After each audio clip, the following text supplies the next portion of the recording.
Ladies and gentlemen, this is Nate Crosby, your host for today and forever, and welcome back to another episode of the Lawyers in the Making podcast, where it is my job to focus on the unique journeys to the law and law school of professionals in the legal field and law students. But let's talk about what we're doing today, because today we have another spectacular guest. She is a University of California, Berkeley School of Law graduate and currently works as an executive speaker and career coach and as the founder of Give One Dream. She's held past positions as a business development director and general counsel at AKA and is the president and general counsel at Xiangwan America. Finally, I really struggle with the names. I think I got that right a little bit. She is the author of the award-winning book, Live Your Dream, and the creator and host of the Live Your Dream podcast. Excited to have her on the podcast today, Miss Celina Lee. Welcome to the podcast. How are we doing today? Before going any further, I'd like to say a quick word about the sponsor of this podcast, Rhetoric. Back in episode 25, I had the privilege of having the CEO, Luke Yingling, on the podcast, and ever since that episode, fell in love with the product.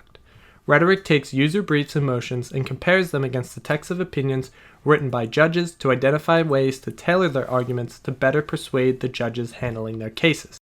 Rhetoric's focus on persuasion and helps users find new ways to improve their odds of success through more persuasive arguments. Know more, win more.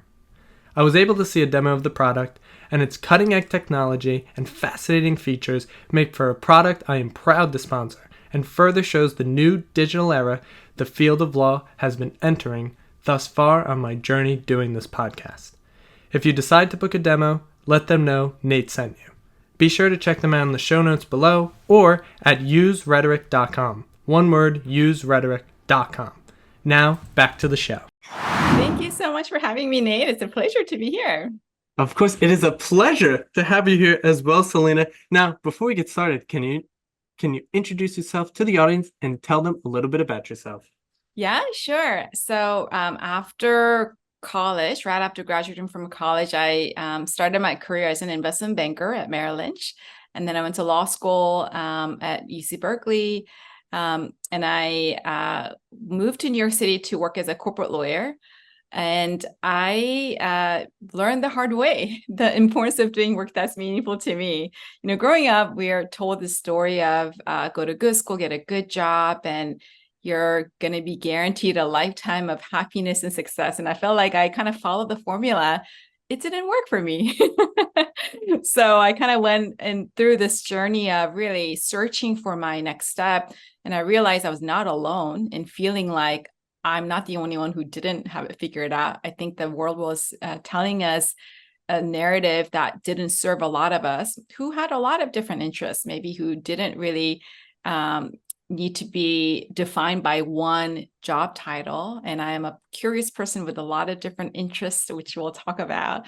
And so I also realized that the reason why I really couldn't figure out my path was because I never really allowed myself to, expand, my interests and just try different things. I only did things that if I thought was somehow going to help me, get into better school, like improve my, make my resume look better and get a better job or something like that. So even if I was really interested in something, I wouldn't allow myself to try those things. And then as a result of that, I became a person who didn't know what she wanted, even though I had all these credentials and, education and diploma and all that. So that's when I decided, I'm just going to do things my way. I listened to the world and it didn't work for me. So that's when I started to give myself permission to try different things. And I written a book, which was my childhood dream. And I ended up publishing in Korea. It's a stories, interviews of people who had the courage to pursue the dreams. My biggest question then and also now is like, how do people figure out what they want to do with their life?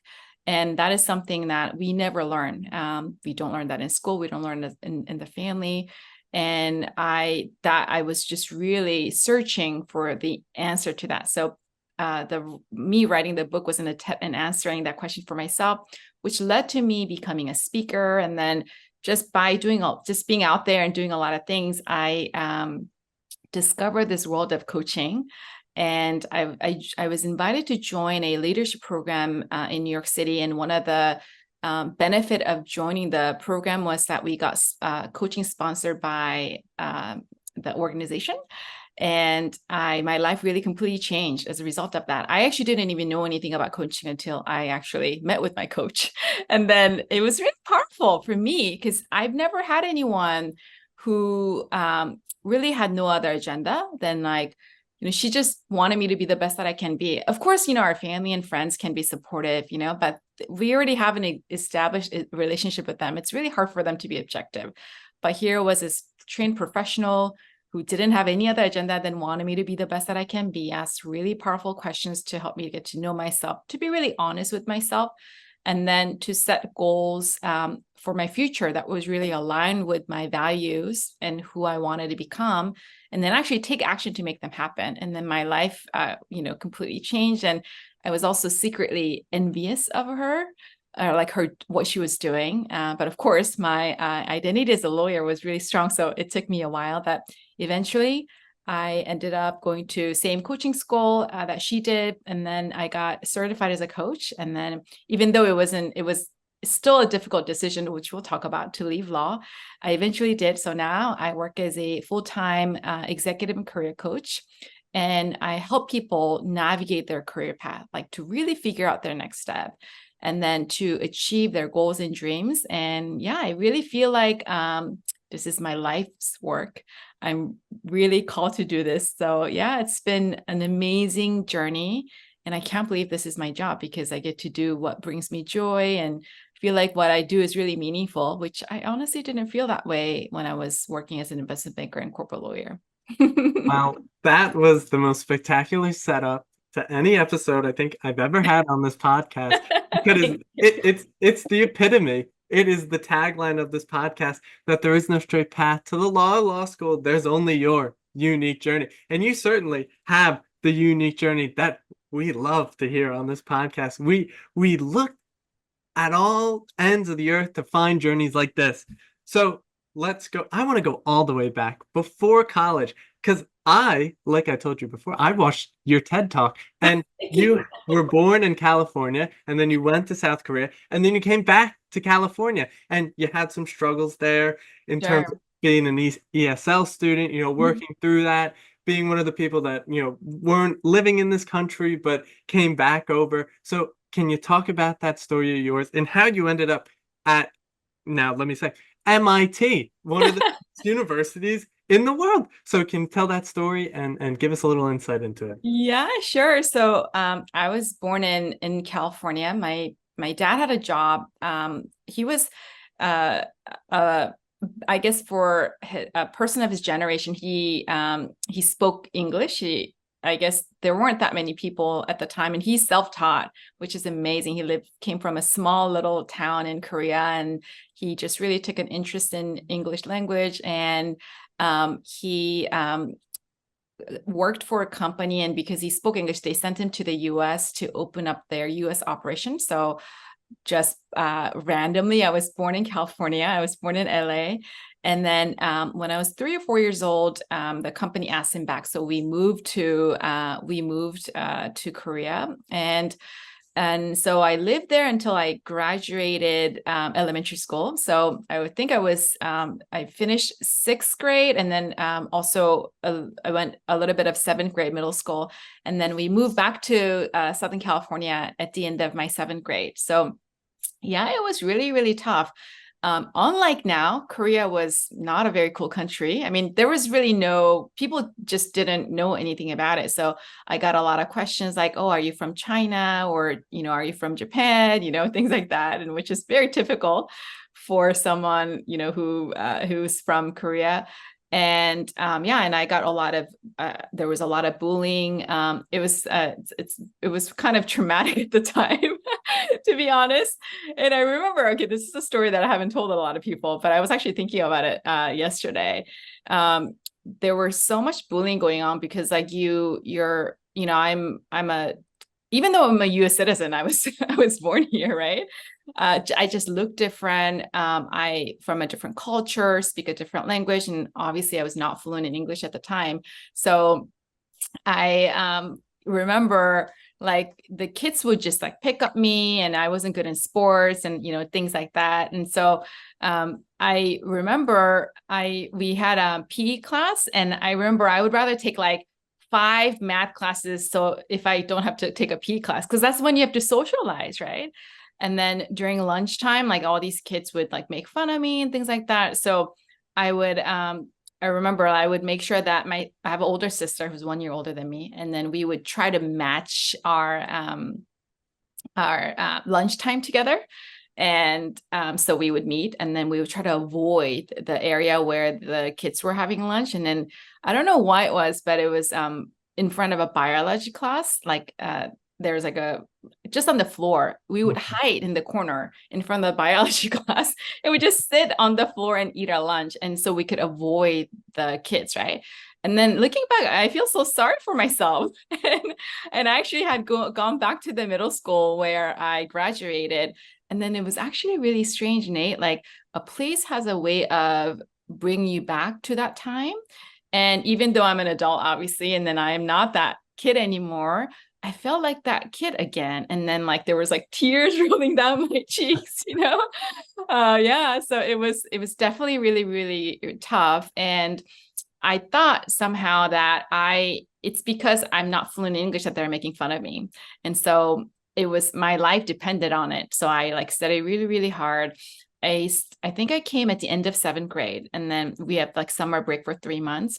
And so about after 5 months, so by the time I started 8th grade, I had passed out of ESL because I just felt like a second class citizen there. And then it wasn't a very pleasant experience being in the class. So I had passed out of the ESL, and then I enrolled in a regular English class as I was starting my 8th grade. And but I was not fluent, obviously. So that was really, really tough. But I had an amazing teacher who really believed in me. Yeah. And then and then this is kind of another funny story. So when my parents moved to middle school, moved to California, when the town where we were in for middle school was actually a really good school district. So like I was set to go to a really good high school, which means, they had a lot of track record of sending kids to good colleges and things like that. But by the time I became an 8th grader, I had learned some English, right? And I was no longer in ESL, but I felt like the kids still saw me as that girl, who had come from Korea and she was not cool, whatever. And so I wanted a new start. I wanted a fresh start. So I told my parents, I don't want to go to high school with these people, because even if so basically I wanted a new start. Like I wanted to go to a place where nobody knew my past, So they really respected that. So we actually moved to a town right next to it, which was not a very good school district at all. Like it was a brand new town. I think it's okay now, but like didn't really have a proper like school buildings or anything, had a lot of gangs. So like it was so bad to a point, some of the parents in the new town where we had moved to would change their address to send their kids to high school in the other town where I had just come from, right? So basically like a lot of, people like, my mom had friends and things like that in the community said like, oh my God, Celina's never going to go to college. Are you sure? Like everybody moves to go to a good school district. And we did the opposite. And for me, like, it was so mentally like, tough. It was so painful to just, be with these kids who are not very nice to you. So I was like, I don't care if I don't go to college. I don't want to go to school with these people. So we had moved to the new town.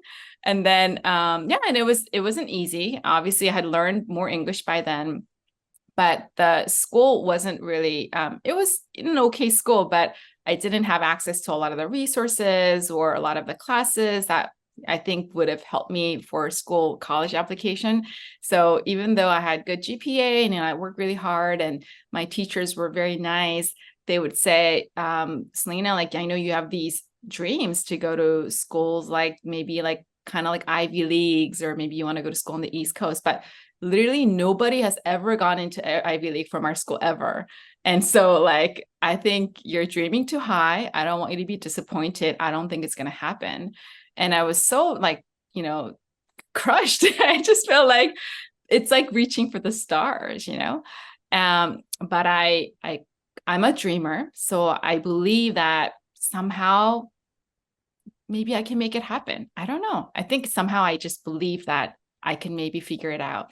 And so MIT was my dream school. I was always good at math and science. Although now that I realize I'm a creative person too. So I'm a writer, I'm a storyteller. So I'm kind of like right in between. I don't know. Again, I now refuse to be defined by one thing, right? So I'm both. But I always liked math and science. So MIT was my dream school, but everybody thought like, oh, like that's not going to happen for you. You're crazy. Our school sucks. And my teachers were like, unfortunately, a lot of these admissions officers are going to look at the reputation of our high school before they give you any credit for the GPA. So because our school is kind of not good, they, even if you have good GPA, like they don't care that much. And so therefore we don't think that you're going to get in. But I was like, I can still try, right? So I applied. And I think one of the reasons why I think I got in, I don't know for certain, but at the time, MIT required all the applicants to do interviews. So none of the other schools at the time required it. I think from what I'm hearing now, maybe it has become optional. But at the time, MIT was the only school that actually made it mandatory that if you're applying to MIT, you had to have an interview with an alumni. So a graduate from MIT. And so I applied, and then they said, oh, you're going to interview with this person. And so it was this guy, and back then, like we still drove to people's houses for interviews. Probably doesn't happen anymore. And it was this guy. I went to this person's home. And he was very nice. He was an aerospace engineer who graduated from MIT. Yeah, and then first time meeting someone who went to MIT, and he was an aerospace engineer. And then we started an interview on a bright day.Maybe it was like afternoon or something. It was like really bright outside. My dad drove me there, and so I went, and then we started chatting. And I was a high school student. There wasn't much I could talk about myself, right? But I'm a curious person. And so I started asking him questions like, oh, like, what do you enjoy about what you do? Or how was your experience at MIT? Like, what are your goals? And like, tell me about like, what you do. And like, so I just started asking him about questions about his life and what he went through, what he learned, just because I was curious and I'm interested. And then he started to share with me that he really didn't want to do what he was doing anymore. It wasn't a good fit. And he was kind of at a point where he was kind of looking for his next step, but he wasn't sure. So I guess, he was kind of going through a challenging time. And here I was a high school student, and I was like brainstorming ideas with them, supporting him, encouraging him, and like telling him that he can do this, right? And then we had a really nice chat. And then when I got up to leave, and when he opened the door, I was so shocked because it was pitch dark outside. It was like completely dark. And then I realized 4.5 hours had passed by. I was like, oh my God, what is happening? And he was shocked and I was shocked, right? And my poor dad was waiting. He didn't want to park at, right there, because he didn't, I guess, and he had parked like, a few, I guess, houses down. And I guess someone from the house came out and it's like, why are you here? And then he said, oh, my daughter is having a college, whatever interview. And they're like, okay, then you can stay. And then to this day, he wouldn't tell me how he went to go pee. I think he kind of had to be creative. So yeah, he had waited in the car for 4.5 hours. And then it was an amazing, fun conversation. I didn't realize, it was 4 hours and 4.5 hours conversation. And then after that, he had written me a letter to say thank you.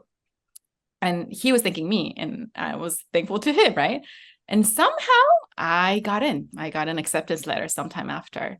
So I don't know if that made a difference. And now I'm actually good friends with some people in the admissions office and in the alumni office. So, I tell them this story that like the odds were against me. Like there was not much reason why I should have gotten in, because basically like every odds were, it was very, against me. And I don't know. And they think it probably made a difference. It was probably not everything. I remember like, one of the admissions officers said something like, or someone who had worked in there said that, I don't know if they still do this now, but back then, if the interviewer writes like +1 or something like that, then it significantly increases the chance that this is this very special person that they highly recommend. It's like I guess it's pretty rare that they get a +1, whatever that means. Then it's a very high likelihood that they will consider accepting this person. So even though I didn't have anything else that was, really going for me, I think maybe this conversation with this person may have made a difference. And I completely forgot about that, right? Like totally forgot. I went on my way, went to MIT, and it was, I really, really loved the experience there. Went to law, then I did investment banking, went to law school, became a corporate lawyer. And when I was really not, happy with my career as a lawyer, then I was like trying to do all these things because I was desperate, written a book, and did all these things. And then after I actually became a coach, I was in coaching school and I was coach training. The first day of coaching school, I felt like I came home. It was like the weirdest feeling. Before I was like kind of hesitant. And then I was like, I don't know if I'm going to go because, how could I throw away my life as a lawyer? But I told myself, I'm not really quitting law. I'm going to maybe just learn this thing. At the time, I was building a community called Give One Dream, which you had mentioned, to help people pursue their dreams. And I thought maybe if I, learn coaching, it would help me create programs for my community. And that's how I convinced me. But I think deep down, I knew that I wanted to leave law. And I had an older sister who's like, didn't you write a whole book about pursuing dreams? Like, why don't you follow your own advice? So like, I was like, oh, you're right. So I did go. And then the first day of coaching school, I felt like I came home. It was the weirdest experience. I was in a room full of strangers because I just met them, it's my first day of school, but I felt like I could just be me and do this really well. Never felt that way in my life. Felt like I was wearing really comfortable clothes that fit me really well. And, and it just, I don't know, I can just do this. And then I had remember, oh my God, it was always clear that I was always a good listener. And then I got so much joy out of listening to people and helping them. And even how I got into MIT, I think I was basically a high school student coaching him, giving him a career coaching session during my interview, And so I think what I realized is that everybody has some kind of a gift or skills. I have a lot of, people tell me like, Celina, I don't think I'm good at anything. Like, seriously, I don't know anything, right? But I'm like, no, it's because you're not paying attention. For me, I think it's always that I was a good listener. I loved to hear people's stories. I loved to encourage them. I just didn't know there was a job for it, And because I was so fixated on just like a short-term goal of going to good school, getting a job, I never really had a chance to reflect about my life and then to think about moments where I've really felt like I was, it was like one of the joyful moments or meaningful moments. Never really had a chance to think about it. And then when I was in coach training, I was like, oh my God, even how I got into MIT, I was already coaching people in a way, right? So that kind of gave me an understanding of like, we all have unique skill sets and gifts, but we know a lot of us don't really even care to figure out what that is. It's very obvious sometimes, but sometimes we're not looking. So yeah, so that's kind of like how I got to MIT. And I don't know if I answered your question. No, I mean, you did more than sufficiently answer the question. Going back to that, you should have got a +2 if that's even possible on that. I mean, four and a Apparently half. it was only +1. This is like a special candidate or whatever, apparently. I'm saying he should have made it even more special. Just 4.5 hours where you're basically talking to a rocket scientist. Like Right? that's literally what that means. And you're having, probably the most complex conversation you've ever had in your own life, and it's moving well. And it's an amazing story. And the way that the world, the universe, whatever you want to call it, Sure. works in that way that you were sitting there basically coaching that guy, brainstorming what he may do next in his career. And that's what you would eventually do going to, I think, oh, it's just an amazing story. Makes me feel great. Should make everyone out there listening feel great because at the end of the day, the universe is always on our side. It says right there above me. That's I would right. put the post-it note up. But let's dive into the story here. You were at MIT getting your bachelor's, and you eventually became an investment banking analyst at Merrill Lynch. You did it for a year, and then you decided to go to law school. So, simply put, you were an investment banker, but why did you decide to go to law school in the first place? Yeah, good question. I get this question a lot.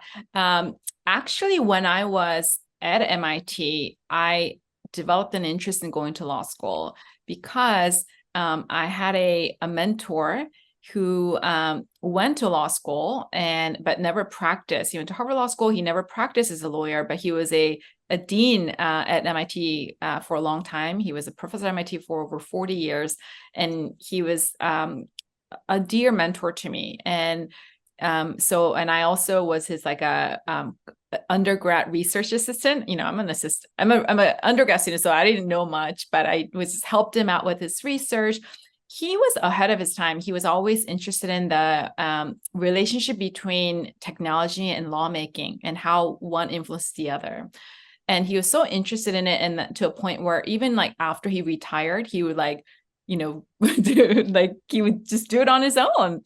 And because he went to law school, and then a lot of his research that I was helping out had to do with law, I just naturally developed an interest in law. And then I asked him a lot of questions about it, and then he thought that I would do well. So I thought that, okay, maybe I'll go to law school. So that was my plan at the time, even though it was not a very a common thing for MIT students to do. We didn't have pre-law or anything. I actually didn't know anyone who had interest in going to law school and at MIT. In fact, maybe it has changed now, but at the time, I would get a very surprised look, like puzzle look, like, why would you do that? Like they didn't understand why I would want to go to law school, and because it was just not a thing at MIT. But I was interested because I had gotten some experience, and I had a relationship with this professor. And so I thought, okay, I'm just going to go to law school. But the universe has different plans for you. And if you, back then, finance was like the hottest industry. Like everybody wanted to work in investment banking. If you could get a job, it was like what everybody wanted, or almost everybody wanted. And I had no interest because I thought I'm going to go to law school, right? So that was my plan. So if you want to work in investment banking, what usually people did at the time is that you needed to be on campus to interview for your summer internship. So the second semester, so spring semester of your junior year, the Wall Street firms come to campus and interview you, and then you get an internship. And a lot of times that you get a full-time offer from there, and then you get a full-time job. That was usually how it worked back then.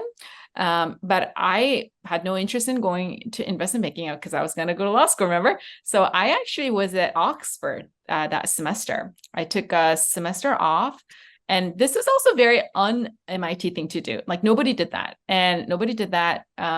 And in fact, MIT didn't really have any. I don't know how it is now. I hope it's different now, but at the time it didn't really encourage study abroad.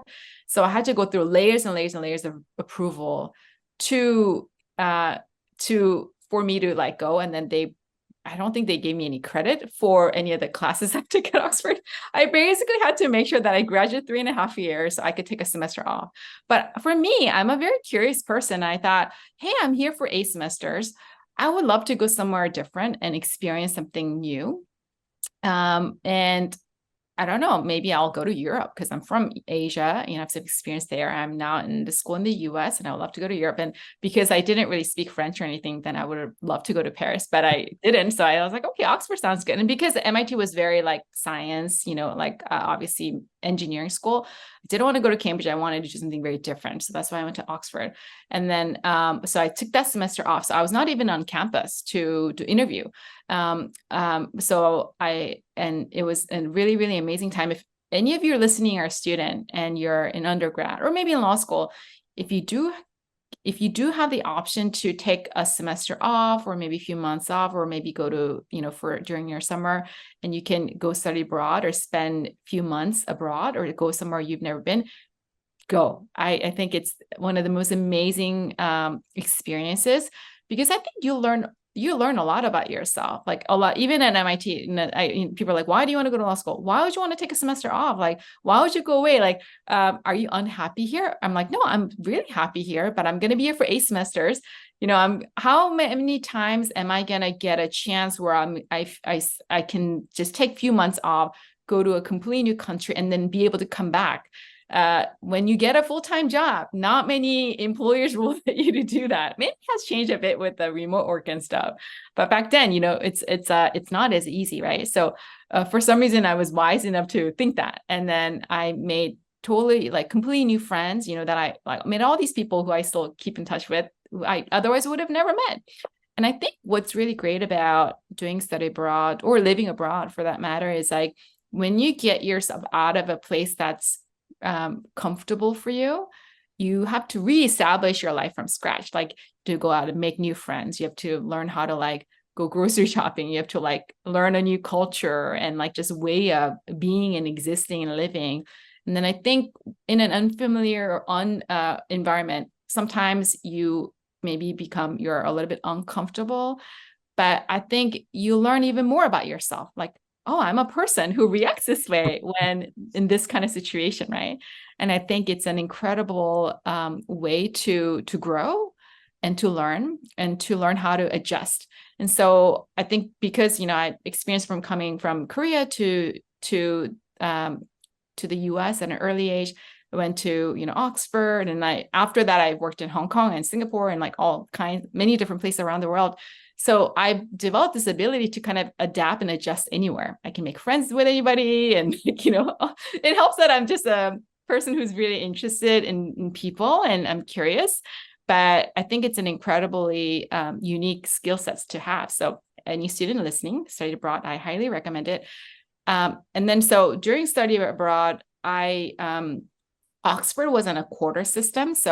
And I didn't really need any more credit because remember, MIT wasn't really interested in honoring those credits. I don't know. Yeah, I forget if they gave me the credit, but basically I had a lot of time. So I did a quarter, and then they ended at the end of March.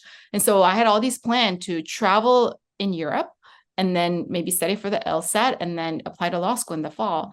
But my grandmother, who I'm very close to, and my mom's mom, and she took care of me when I was a baby. She was a huge influence in my life.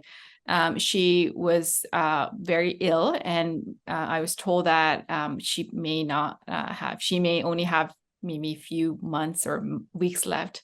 So I canceled all my plans to go to travel through Europe. And I went to Korea, which is remarkable because she passed away in April. And if I was at MIT, if I wasn't at Oxford, I don't think I would have been able to go, right? The school ended for Oxford, so I was able to go right away. And I spent some time with her in the hospital. But then if I was at MIT, like I think I would have missed the last few weeks that I could have spent with her. So I went, and she ended up passing away. And then my mom was grieving so much. And it was like unbelievable how much pain a person can experience, when your mother passes away. And so I was like, well, I'm not going to leave her. Like I had all my plans were kind of out the door, right? Because I'm not in Europe.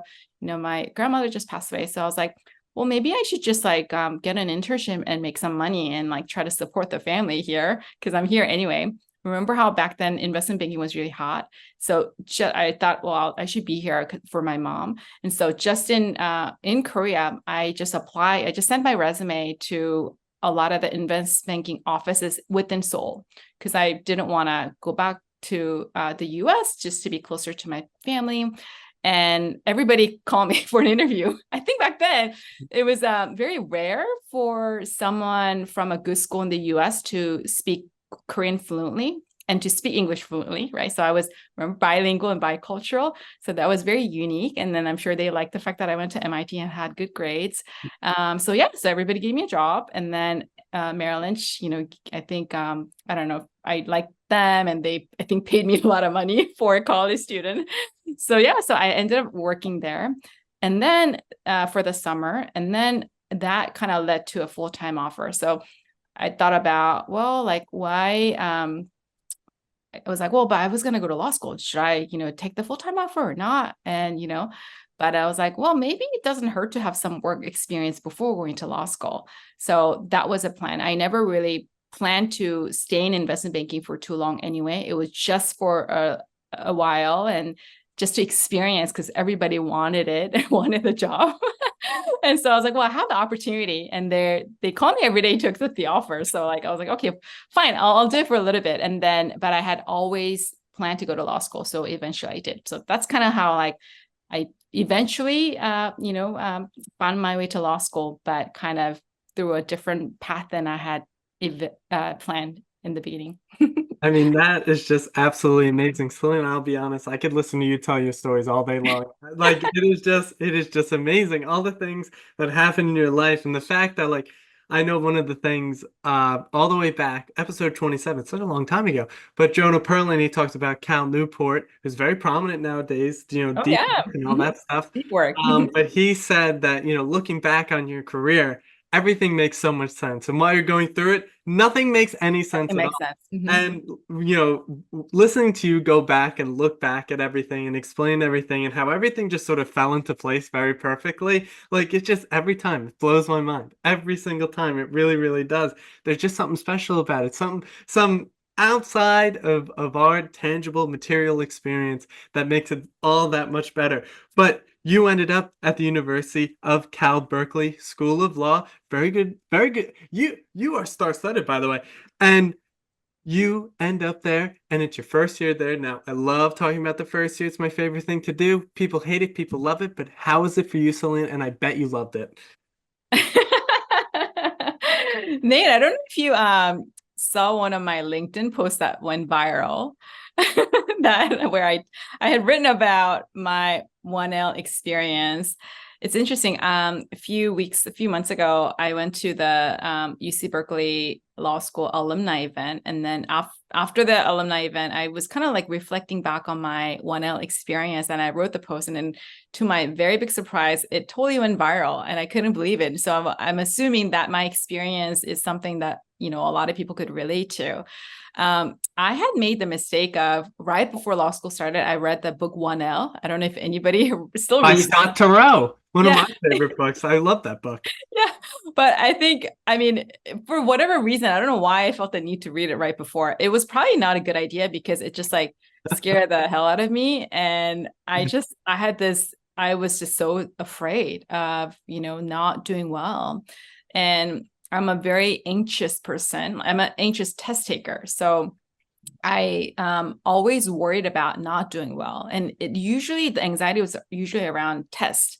So my biggest nightmare when I was a student was like, I would, in my dream, I would go to school, I would walk to classroom and everybody's like studying. I'm like, oh, what's going on? And then they're like, what do you mean? Like, you didn't know there was a test today?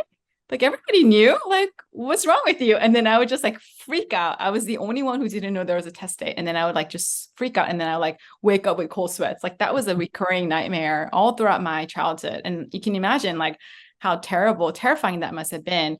And my anxiety would always go like, oh my God, if I fail this test, I'm going to get a bad GPA in the class. And then that's going to like ruin my opportunity to get a job, and then I'm never going to get a job, and then I'm going to be like a total failure. I'm going to be like disappointing my parents and everybody around me. It was like catastrophizing. At the time, I didn't have a language for it, but I now like thinking about the worst case scenario. So that was me. So you can see how law school, especially 1L, was like so terrifying because everybody told me that my 1L grades would really determine the future of my legal career, that like I had to do super well in my 1L year.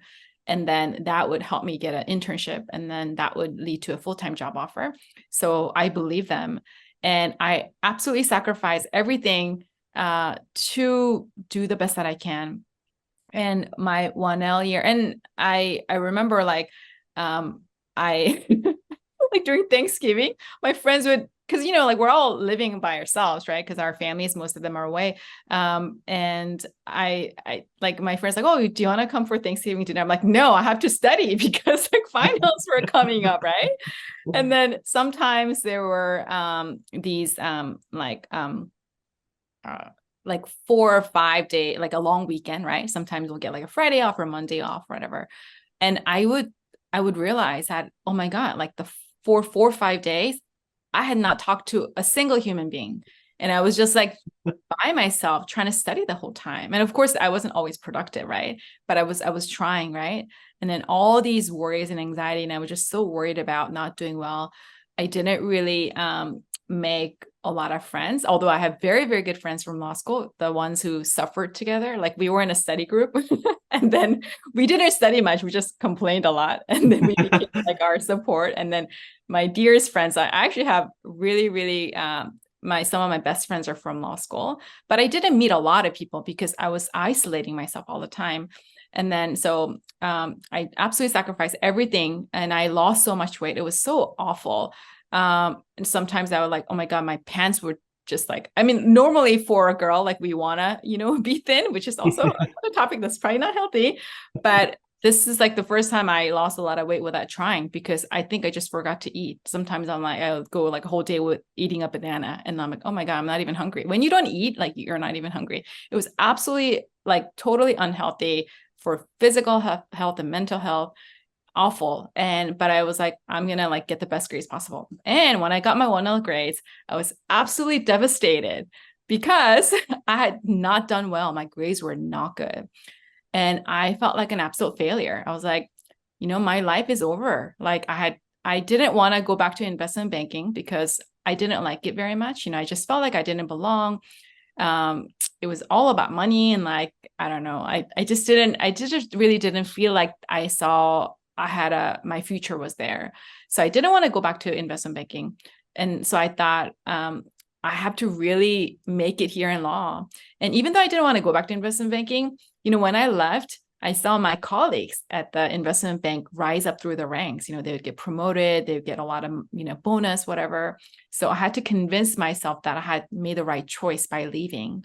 And the way that I would do that was by doing well in law school. And even though I did absolutely everything I can to, put in my time and all that, I did bad. My grades were not good. And so I was absolutely devastated, which was actually really interesting because how I told you I have a really bad test anxiety. So because I had a test anxiety my whole life, I would always over prepare. Like, I guess in a way it taught me, it helped me to have good work ethics. Like I'm not I have some friends who are like, they could just like wing it. I can never do that. Like my grades were always reflecting my effort. So I couldn't not study, because then if I don't, I would do bad. But in law school, the opposite was true. Like the more I studied, the worse I did. And I just couldn't figure it out. And I was absolutely devastated. I felt like total failure. I felt like my life was ruined. And I wanted to leave. I thought about quitting. But frankly, I didn't quit because I didn't know what else I would do. Like I didn't have a plan. I didn't want to go back to finance. Oh my God, what am I going to do? And so I stayed. But I think what I am proud of myself was I kept showing up in class. And when how when you're looking back on your life and you have moments where you were really proud of yourself. And of course, I'm proud of like going to good school and getting a job and all that things where there was like external recognition. But I feel like, maybe some people can relate to this, but I feel like the moments when I'm really proud of myself was like, I was at the rock bottom of my life, but I still got out of my bed and went to class, even if I really didn't want to. Because, everybody talked about, oh, what did you get? Like, what's your grade? And like, how you're doing with the internship, blah, blah. Like, I just didn't want to be, having a conversation about that because I didn't want to share how awful I did my first year, but I had this earphone, and then I would just like listen to music, and then I would listen to it until I would actually sit down, and then I would listen to the lecture. I would put it back on so I don't have to talk to anyone. And then I would go home. And then I think a lot of people thought either I was antisocial or I was studying too much. But it was like the bare minimum I could do. Because I felt like if I stopped going to class, and that would be the end of everything. So somehow in me, even in my most devastated moments and moments of despair, that I had a little bit of courage to show up, even though I didn't really want to. And then frankly, in the class though, I don't think I paid much attention because I was just worried. I was daydreaming and stuff like that. And when I went home, I didn't study much because I was like, you know what, there's no point. What's the point in this, right? But at least I showed up. And I think that's one of my most proud moments of like, I still showed up. And I think that's a lesson, even as a much older person that I am, like, even when you feel like you can't go on, you have it in you to show up. And even if that's all you can do, that's okay. Like, just don't give up and still show up. And so I did that. And then I think what happened was, I stopped studying. I mean, I very little bit studied because there's no point. And then crazy thing happened was my grades started to improve. Like, remember how before law school, my grades were always, there was a correlation between how much I studied and the grades that I got. In law school, it was the opposite. It was inversely correlated. So like the less I studied, the better grades I got. And I think what happened was because I went to MIT, we were obviously in engineering school, right? So the whole time at MIT, all I did was do problem sets. Like, we didn't do any essays or essay exams. That was just not existent. I think I took one writing class, which was required for everyone. But other than that, I remember like I was talking to a friend who went to Brown. I think it was either macro, micro economics. And we're in the same class, but I was doing problem sets and she was writing essays. So you can see how MIT just prepares you very differently. So I was not at all prepared for these law school exams. And so I didn't know how to do it. And so it took me some time to figure it out. And eventually I did. I had to take some time. And then my grades did start to improve. And eventually, I got a lot of offers from big law firms. And so, that was okay. But so after I got law firms I always knew that I wanted to go to law school. And I I accepted a job offer at a big law firm in New York City. And then I moved to New York City. And then for recruiting events, they want you to get involved with recruiting, which I really love because I love talking to people and law students. I flew to Berkeley to hire law students. And then I was so shocked at how beautiful Berkeley campus was. I had never known it before. It was absolutely shocking. And it was like clear blue skies. And it was so beautiful. And I could not believe that I never noticed it the whole time. I was too stressed out. I was too worried about what's going to happen in the future. And I have a lot of regrets about that. Like, I wish I had taken advantage of the amazing campus, like the community, because Berkeley, it's not just law school. It was, there are so many other people who were doing cool things. I never met any of them. I was never involved in school. I never explored the campus, beautiful campus. I never explored like the Bay Area. I went a little bit, but didn't really much. I didn't really meet a lot of people in law school or outside of law school. So I really regret that so much. And then so this was up at the link, what I wrote in the LinkedIn post, and I guess a lot of people could relate to it. But I think regrets can tell you a lot about what's important to you. Because when you flip pain, it reveals what's really, really valuable to you. Reflects a lot about your values. So going forward, I know that I don't want to make that mistake again. So regret can be a useful lesson. If you can use it as a lesson, valuable lesson to make better decisions for your future. So now I know that, I'm a person who really values connection and human relationship, having experiences. So I will always try to prioritize that. And then to not worry so much, like things eventually worked out for me. And so whenever I give talks and to my coaching clients, I tell them to always trust your journey. Trust yourself and trust your journey. And so, yeah, all of that experience is kind of now eventually made me leave law and help people. So now I feel like I have found my calling, and all of that experience have really prepared me to help people because I went through a lot, and that a lot of people can relate to. Yeah. So yeah, that's a bit of what I experienced as a 1L. I mean, I just love the way you tell these stories because you wrap it all up in the end. You put a little bow on it. You put some things that you learned, some main takeaways that people can learn from. I think it's just amazing. And to go to your point, thinking to yourself, "Oh, that spiral, those thoughts spiraling out of control. I know that all too much. I remember when I got my LSAT score back, I was like, oh my God, my life is over. It's done. But at the end, it really isn't. And I think to your point as well, in terms of the grades, that, the amount of study is how much that you actually did on the test. So, if you studied 8 hours, you get an A. That was because you studied 8 hours.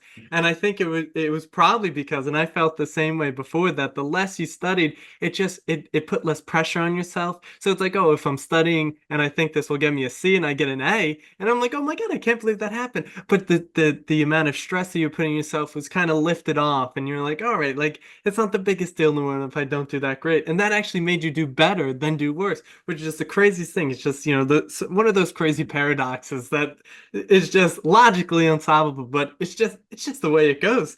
But I think not overthinking probably helped a lot. A lot of overthinking is definitely not helpful. And I think after a certain amount, it's actually not helpful to be studying too much, because I think there's only a limited amount your brain can absorb information. And then doing too much, I think I think that it actually leaves less room for your brain to actually like process information. So I don't know what happened, but in law school, my grades are inversely correlated to how much I studied. So it's just one of those things. Doesn't make any sense, but I've not solved the mystery yet. exactly. It's a mystery that doesn't make any sense, but we're still solving it every single day. But like you said, you made your way to New York City. You were a corporate associate at Ropes and Gray, and then after that, you became the president and general counsel at Cheongwon America. Did I say that right? Chongwon America, that's right. Wow, look at that. That's like one of the hardest ones I've ever came across, and I got it right. Thank So you. talk about those experiences and how was it there? And you're the president and general counsel, so how was that? I mean, that's amazing. Yeah. So when I was at Ropes and Gray, I was a private equity lawyer. So my job was to review a lot of documents. And basically I felt like like you work hard as a big law attorney, and I had to bill a lot of hours. And for me, I have no problem working long hours, but I really needed to feel like what I was doing was meaningful. And for me, there was really no meaning in that. Like I thought, if I pull all-nighters and I really, sacrifice my health and, everything to do this, the end result is that I am helping to make rich people become richer, because I was a private equity lawyer, right? And that was my job, right? And for me, I did not see any meaning in that. And I saw my partners, who I'm still good friends with, and I really like them, and we're still friends. But they were at the time like my parents' age, and they were in I think their 60s, and they've done it for 30 some years. And I didn't want to be like them. I didn't want to have spent my whole life, my career, just reviewing contracts to help rich people become richer. If I thought that's how I'm going to be spending all my time, that I'd be sad about it at the end of my life. So it was the first time I actually didn't have any direction. Like I didn't know what my next step. Unlike before, I always had a next step, right? Because there was a blueprint, like in, go to law school, or exactly what to do to go to law school, right? Like to get a job at a big law firm, you know what to do. There was some system and a formula or a way of doing things. But this was the first time that I didn't have the next step, because the next step, which was a natural path, was stay in big law, maybe, try to make partner or whatever. Like I just definitely knew that was not for me. And so for the first time, I was directionless. And I think this is actually a really scary moment, because I just couldn't understand how I did everything right and my life felt so wrong. Like I followed all the formula because it's not easy being a lawyer, right? It's not easy being an investment maker. It's not easy going to all these schools. And I sacrificed so much of my life. I didn't sleep when other people slept. I didn't hang out and enjoyed my time when other people did. I really always prioritize working and studying so that way I would have some future, a good future, right? Whatever that means. And I felt like I did everything right. I sacrificed so much, but I still haven't figured out.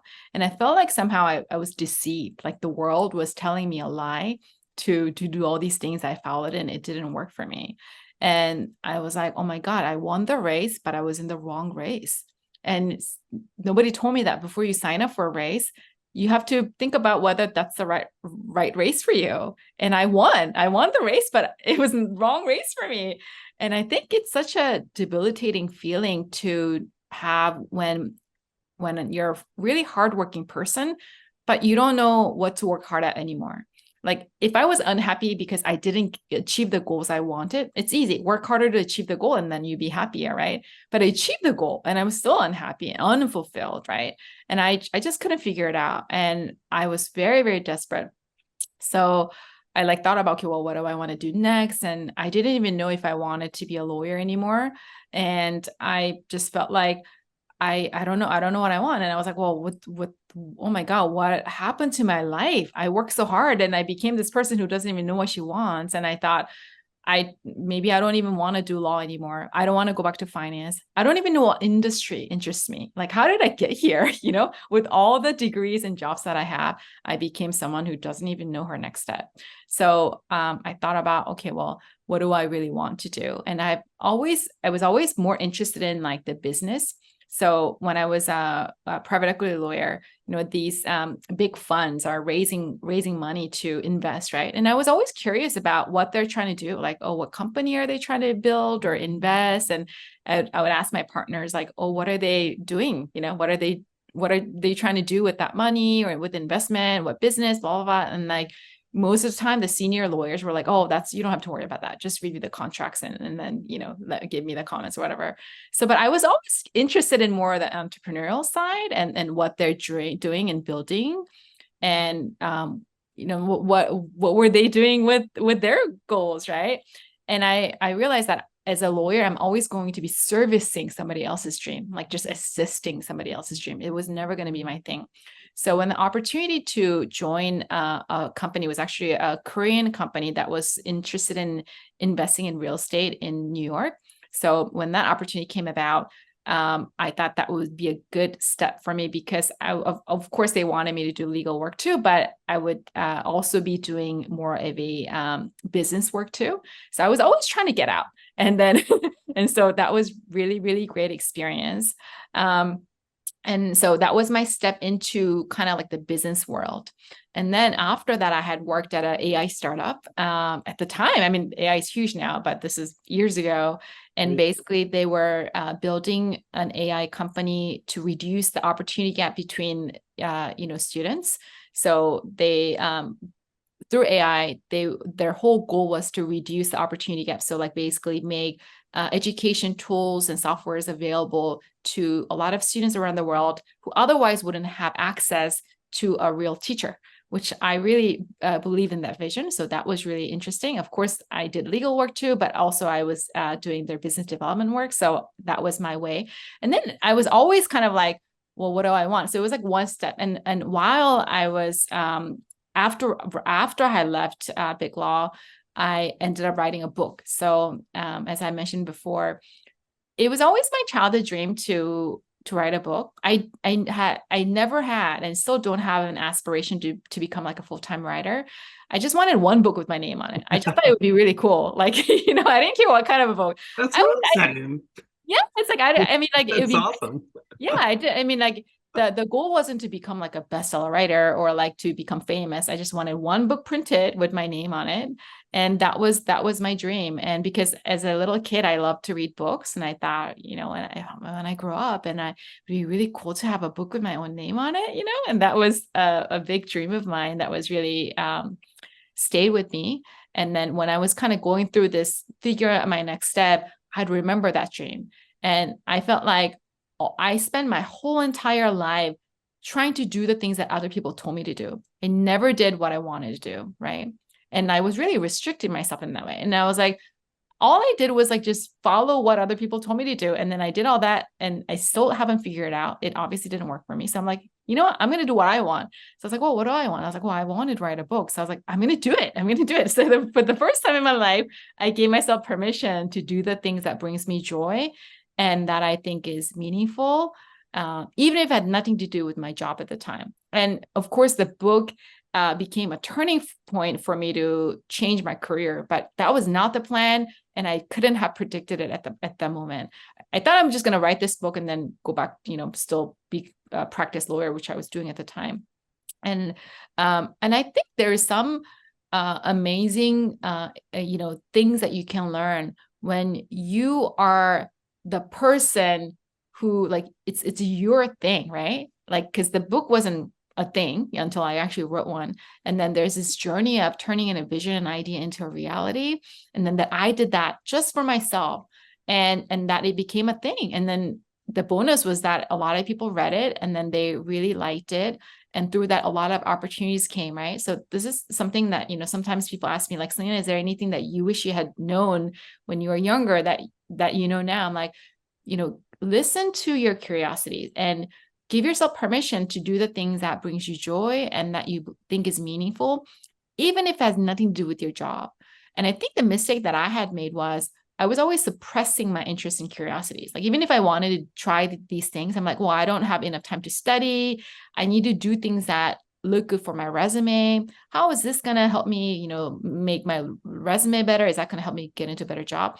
And if for whatever reason I thought that it wouldn't, I wouldn't allow myself to do it. And because I was living my whole life to try to impress other people, I never listened to my own inner voice of what I wanted, right? Like, what do I want? I never asked myself that. And no wonder I never got what I wanted because I never asked myself, right? Like, I'm not surprised, but at the time I was so confused, right? I did everything, but I never did things that I wanted to do. So I wrote the book, and then I actually wrote it in Korean just so I could do it, I know it was kind of a crazy goal, but as you know, I only went to elementary school. So my education in Korea stopped at like a mid 7th grade. And so when I said, I'm going to write a book in Korean and get it published in Korea, my mom thought I was absolutely crazy. She's like, that's never going to happen. One, you can't write it. And two, no one's going to publish it. And even if somebody does, nobody's going to read it. Like, it's like she's a very loving mom, but she's also a very realistic mom. And so she was very, very against the idea. But for some reason, I knew that I had to do it. And it was actually interesting because I never thought about the possibility of it not happening. It was like, I so believe, like, I know before our call, we talked about like, visualization and manifesting, all that. But like, I believe that like, I'm going to make it happen. It's a matter of how, not if. And instead of asking myself a question like, oh, can I do it? Then of course the answer is no, because the odds were against me, right? But I was like, how can I make this happen? How can I make this, my dream, a reality?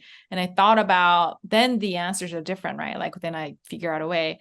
And because I was really curious about like, how do people figure out what they want to do with their life? I went out and interviewed successful people in different industries.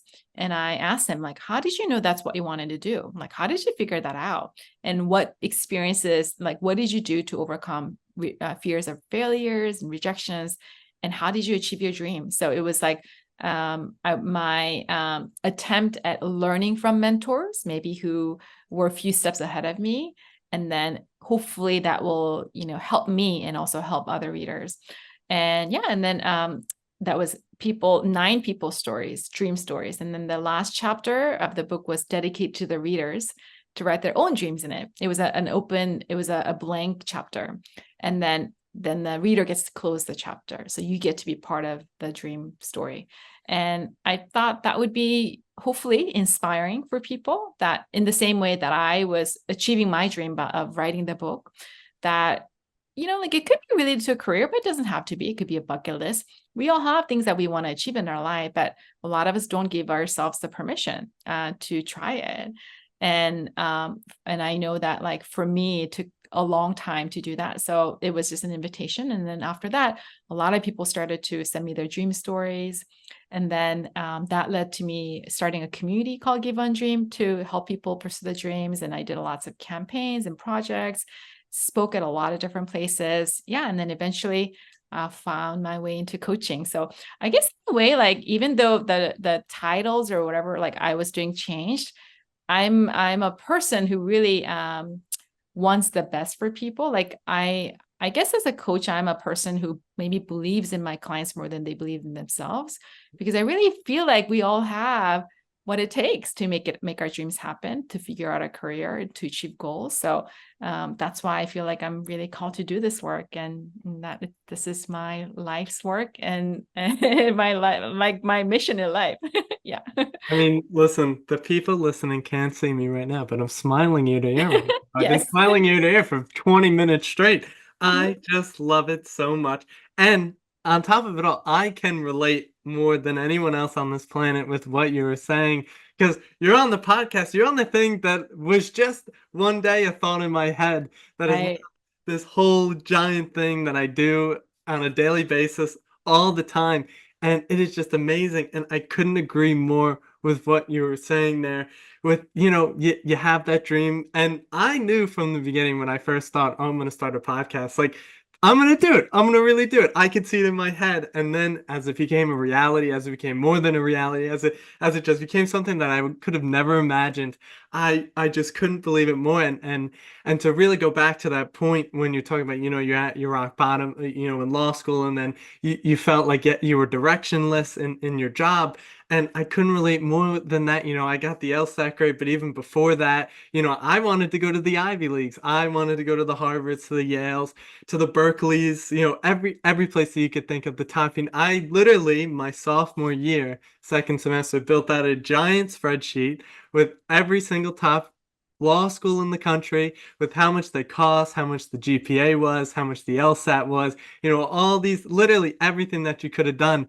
And I just remember getting that LSAT grade back and thinking to myself, like, I will do everything in my power to run in the opposite direction of what was going on. And I was like, I did all this work, I did all this preparation, but it's like, I felt directionless as well. I was like, what am I gonna do? And I'm like, well, I can't do nothing. And I was always interested and I talk a lot. So I'm like, you know what? I'm gonna finally let myself do something that I'm interested in, that I'm passionate, and look what has happened. So with that being said, I have to agree on all counts with what you were saying there. I think it's just so amazing what you're saying. It's so powerful, the sentiments you're putting out there, because like you said, we're all capable of something. We're all capable of something greater than ourselves. And you clearly epitomize that with the things that you have built, because they are greater than yourself. You're helping people that maybe that you didn't even know 10 years ago, that you're now, letting them live out their dream life that they want to live, and doing the things that they're interested in, that they're passionate in. So let's talk about your time as an executive career coach and speaker. In 2016, you started doing that, and you told us the story before of your first day in coaching class, and you thought back to that time when you were actually coaching the rocket scientist alumni Yes. from MIT. But can you talk about that start? What sort of led to you deciding, like, okay, I'm going to do the coaching school, I'm going to do it, and what has transpired so far, and how has it been so far? Yeah, I mean, it's such has been an amazing journey, because I didn't even know anything about the industry. And as I've shared with you, that it was, if you actually look back at my journey, it was me doing small little actions opened up, few doors of opportunities, or I discovered new possibilities. So because I had written the book without thinking I didn't know it was going to help me change my career at all. But then because of that, and then I started my community called Give One Dream to help people pursue their dreams. And then because I was doing that, I was invited to speak at a lot of different events. And then because I was doing this, someone had recommended me to, be part of this like leadership fellowship program.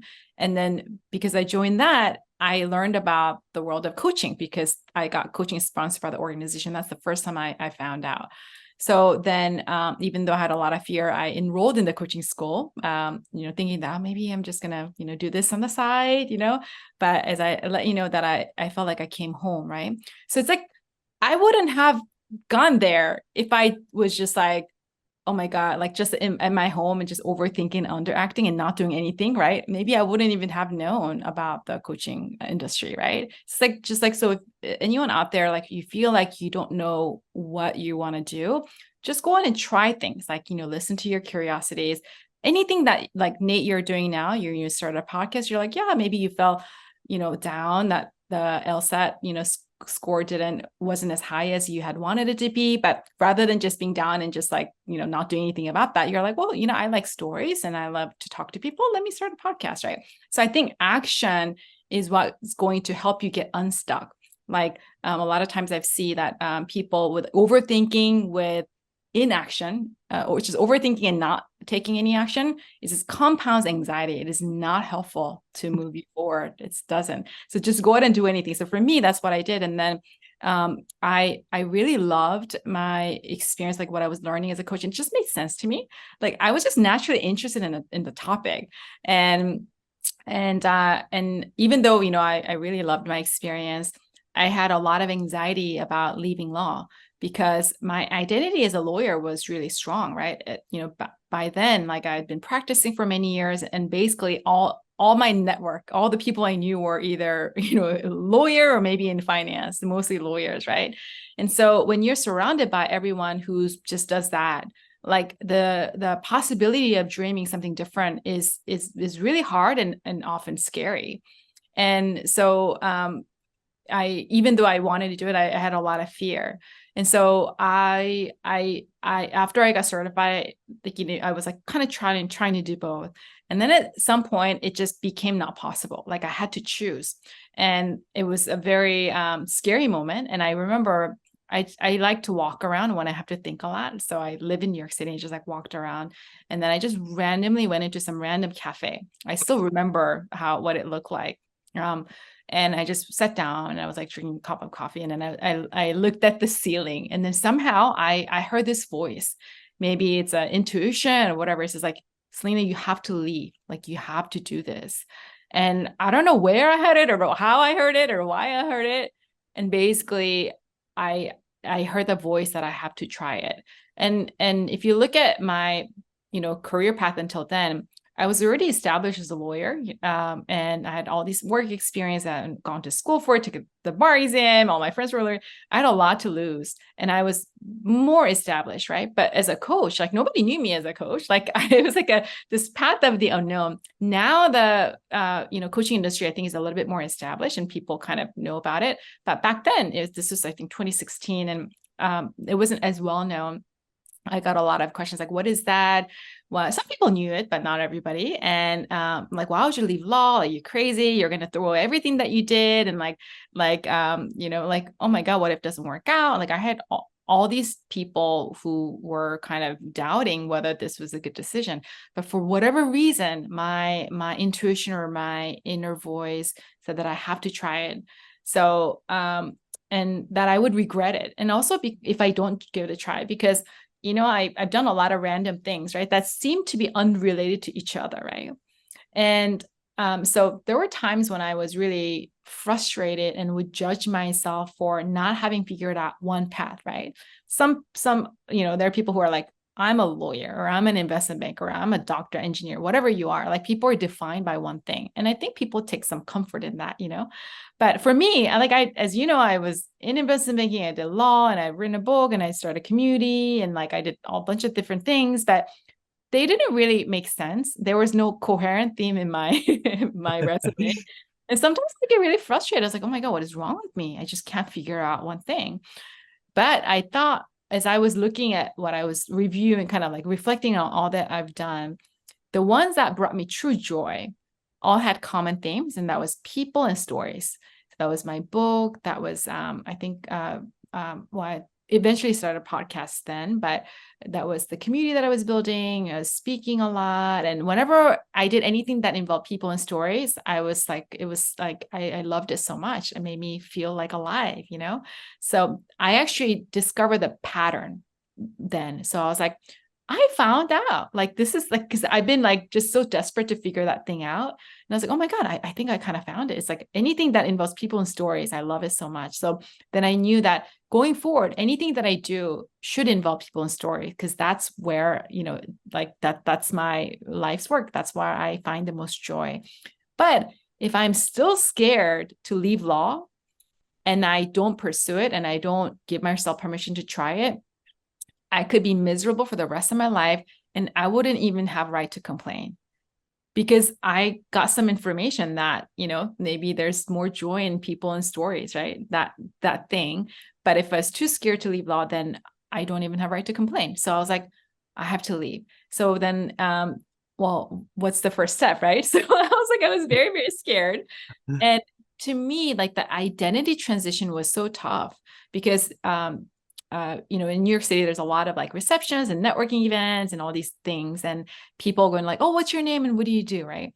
And if you say, oh, I'm Celina, and, I'm a corporate lawyer, I work at Roast and Gray or whatever, no more questions asked. Everybody knows what that is. They might think you're boring, but, they still know. They can put you in they can kind of categorize you, right? But I was like, oh my God, if I go to these like receptions and like I say I'm a coach, like, are they going to think I'm not legit, or are they not going to respect me, or would they not like me? Would they think that I am, like they wouldn't, I don't know. Like there was all these anxiety around how people might perceive me, but then I also knew that if I don't tell anyone that I'm a coach, like no one's going to give me a chance to work with them or help them. Right. So from that point on, from the cafe, I was like, from today, I'm going to introduce myself as a coach wherever I go. And that was very, very scary, even though nobody cared, right? Like it was like a very meaningful step for me and into the direction of my life that I wanted to go. Whereas before I was always living to prove, I guess, myself to other people. It was like more like, I guess I was living kind of like fear rather than living my dream. And so from that point on, I was like, I'm going to introduce myself as a coach. So then I had written out like how I'm going to introduce myself. Even though nobody cared, I had like written out. And then I would practice in front of a mirror. It's like, hi, my name is Celina, and I am an executive career coach, and I help people transition to their fulfilling careers, and I help them achieve their goals and dreams. I mean, like now it's like very natural, but at the time I didn't know how to do that, or I was very scared, but I still kept practicing. So like the next day, I think I was supposed to go to some networking event, and I was like, today's the day, and I'm going to like do it. And then like I was so afraid, like the whole time, like on my way there, like in the subway, I kept practicing in my head, like, oh, hi, I'm Celina. And then it turned out to be like a kind of a small event. And so, which was kind of even more scary, because then they make you kind of circle around, and then everybody kind of talked about it. And then like, oh, like, then, your turn is coming. I'm like, oh my God, it's my turn. Oh my God, what do I say? And then I said it, right. And I don't think anybody really cared or even noticed, right. But for me, that was a big step, because I was like, I said it. I introduced myself as the coach, right? Because what I've learned is that I had to see myself as a coach before other people would see me as one, right?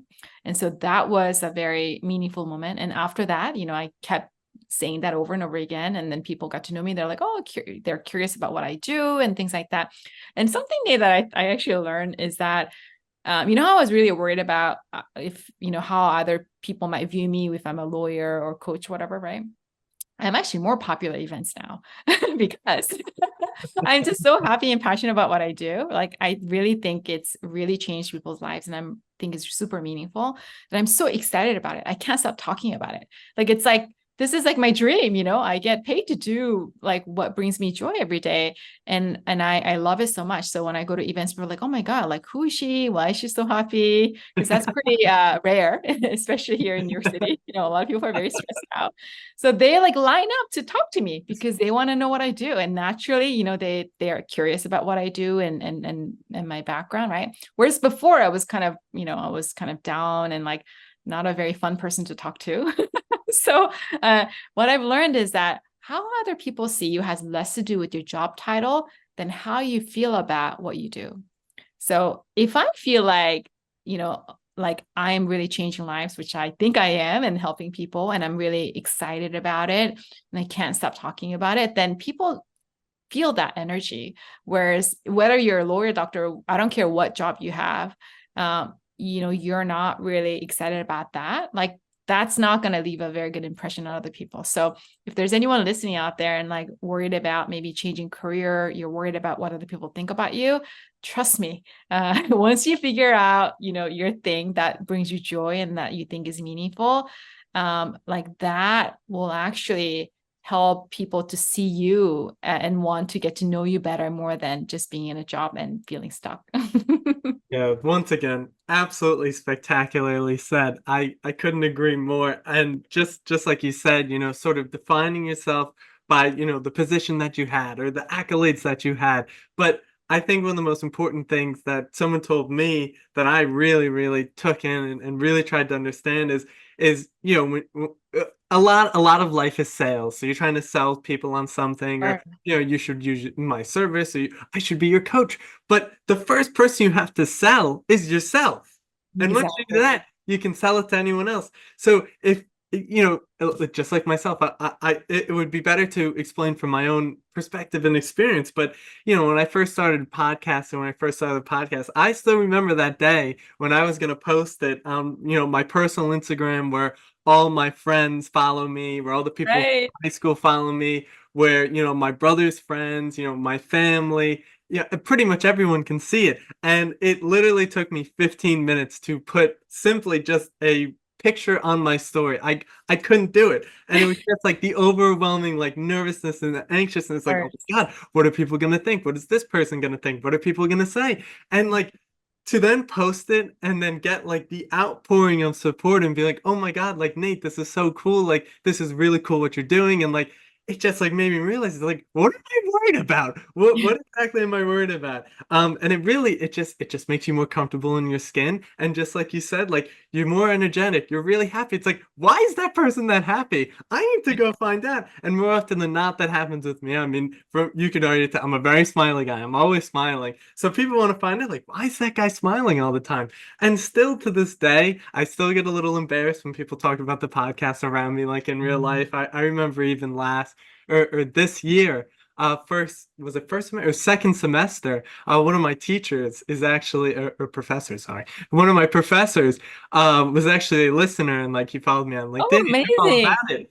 And so I'm sitting there in class, and like I'm known for, headphones, just like yourself, headphones in, back corner, talking to nobody, just sitting there doing my thing, laptop open, probably working on something that has nothing to do with the class itself. And I'm sitting back there, and we're going around, we're introducing ourselves. I'm like, yeah, I'm Nate.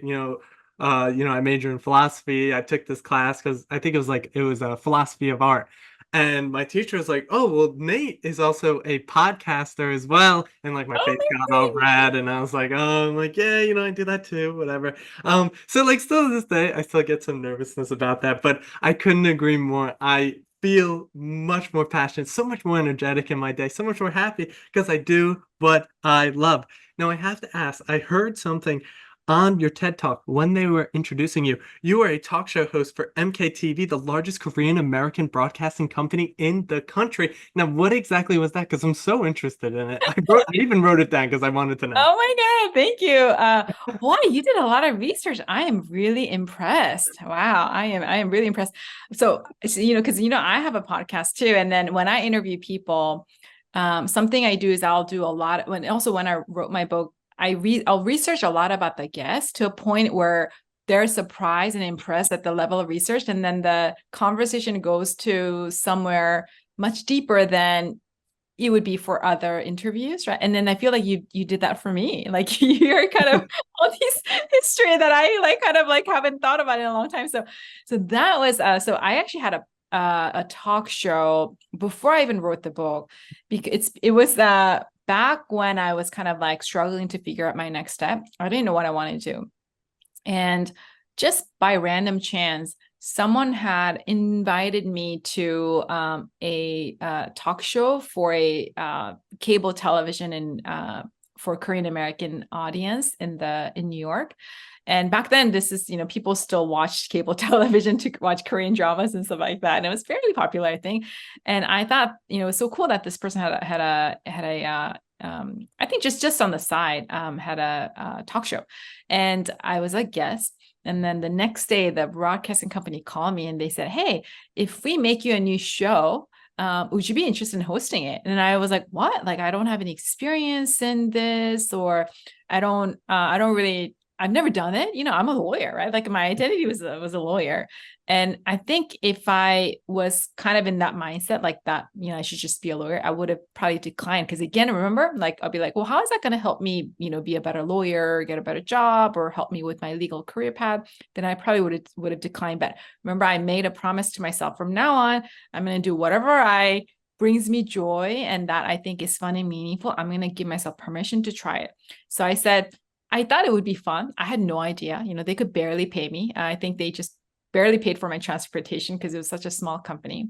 And so I was like, sure, I'll do it, But what was really great was that because it was such a small budget show, that they let me do whatever I want. So like yourself now, I was my own producer, I was my casting director, I was writer, I was a host, I did whatever I want. And then they said, you could interview whoever you want. So I reached out to people that I wanted to meet. So like, sometimes I would just like meet people, but sometimes I would go to events and then I would meet these people who build big companies. And normally they wouldn't have the time of the day to talk to a random person like me. But if I tell them that I have a talk show, they might be more open to it. And sometimes I would overthink it and I would like sit on it for 6 months. But then like when I would reach out to them, they would say yes. And then, so then I think this was like a really interesting kind of like a moment where my world was kind of expanded. So before, all my friends or network were mostly all lawyers, and the desires of the people around you affect your own desires. If everybody thinks that you should stay in law, or maybe try to make partner at a big law firm, that's what you think you should want, even though maybe you don't really want, because you frankly can't see any other possibility. But now that I was hosting this talk show, I actually met a lot of people who were doing really interesting, cool things and who are not lawyers, right? And for the first time in my life, I actually learned that it's possible to do what you love and get paid for it. Before, as a lawyer, I mean, I'm sorry if I know a lot of our listeners are lawyers, but it's a tough industry, right? And because I was a big law attorney in corporate, which is really long hours, very stressful. Not everybody liked that. And so, a lot of my friends were like, what do you mean you want to be happy? Or like, this is our fate, that we're just miserable in our job. And that's why we get paid for it. Right. So I had a very distorted, negative relationship with the career, that this is just a way to get paid. It's normal to be miserable. And like, that's just our fate as a lawyer. That's why we get paid. Right. And it was not helpful. But when I was hosting the talk show, I was using it to like try to meet people. And I actually met people who really like what they did, and that it was possible. Because you cannot want something unless it's possible, right? But now I actually saw all these people, and I still remember this guy who was an entrepreneur, and he said, Celina, I love what I do so much that I cannot not do it. And I was like, I couldn't believe that for some people, they like their job so much that not doing it is not an option. Like, I've never seen that before. And then I started to think about, maybe I could have that too. And that's when I started to kind of dream about that possibility, that maybe like, even if I don't find it, at least I will make an effort to try to find it. Because I feel like if I just kind of give up and that this is my fate, then I would regret it later. So that's, I feel like if there's anyone out there, you're like, oh, I'm not really sure if I want to continue doing what I do now. I would encourage you to go outside of your circle or your network. I'm not saying abandon all your friends, but don't spend all of your time with the same people all the time. If you want your life to change, you need to either do something different or meet new people. If you always do the same thing all the time and want something to change, like, it's just not going to happen. So for me, I think hosting a talk show was a way to kind of expand my worldview or the perspective. And because it was, and I really enjoyed it. Like every week I was like, oh my God, I met these people. And like, I was so excited to like share what I learned with my friends. And then I learned that, oh my God, I really love talking to people and sharing their stories with others. I find it to be really meaningful. And that's when I thought, maybe this could turn into a book. That's where I had the idea for the book. I always knew that I wanted one book by name on it. I didn't know what type of a book, what topic I would write about. But when I was doing the talk show, I was like, maybe I could write stories about people who pursue their dreams, and then it could be like an interview book, and then that's how the book came about. So if you see, came from like a small little, someone interviewed me for a little talk show, like, do you want to be a guest? I'm like, sure. You say yes to little things, and then you get more opportunities, and then that leads to the next thing. Oh, maybe the interview I can turn that into a book, and then to starting a community, and then writing, and then starting a podcast and all that. So it's these little things, little actions can later make a huge transformation in your life. So thank you for asking about that experience. I mean, I'm happy I asked because there's so much depth to it. There's so much going on too, and it led to so much.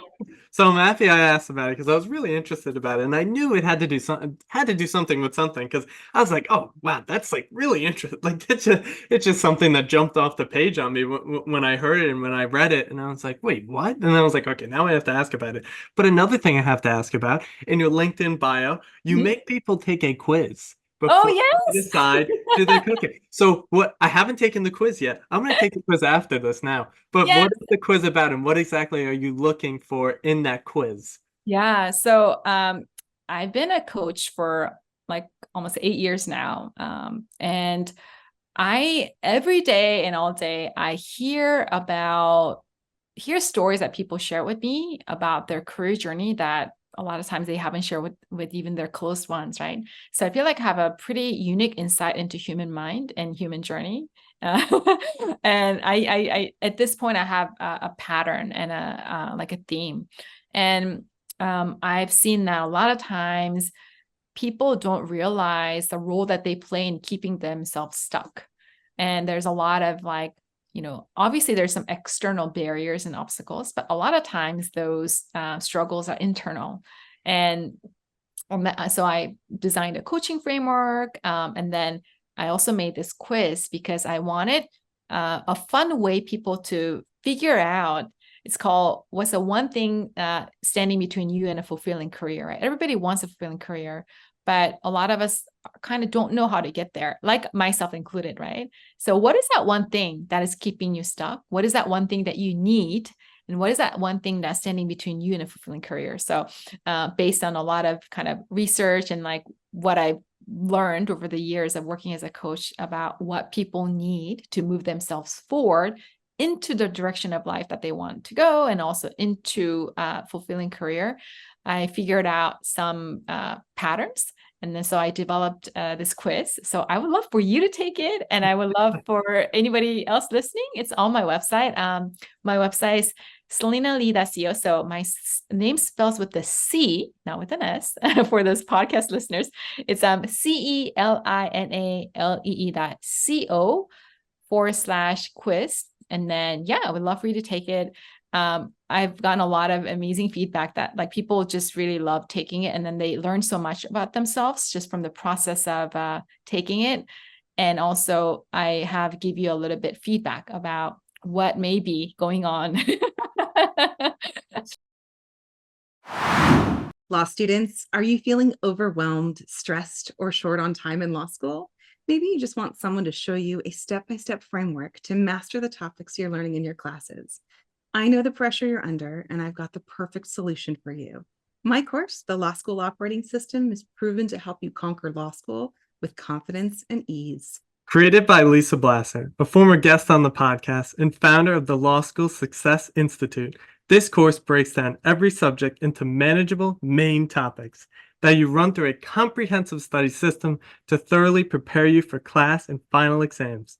No more feeling like you need to know everything all at once in the beginning. But that's not all, Nate. The Law School Operating System also teaches you how to schedule your studying and time effectively. For every topic, you'll know which study step you're on and when you'll complete it every week of your semester.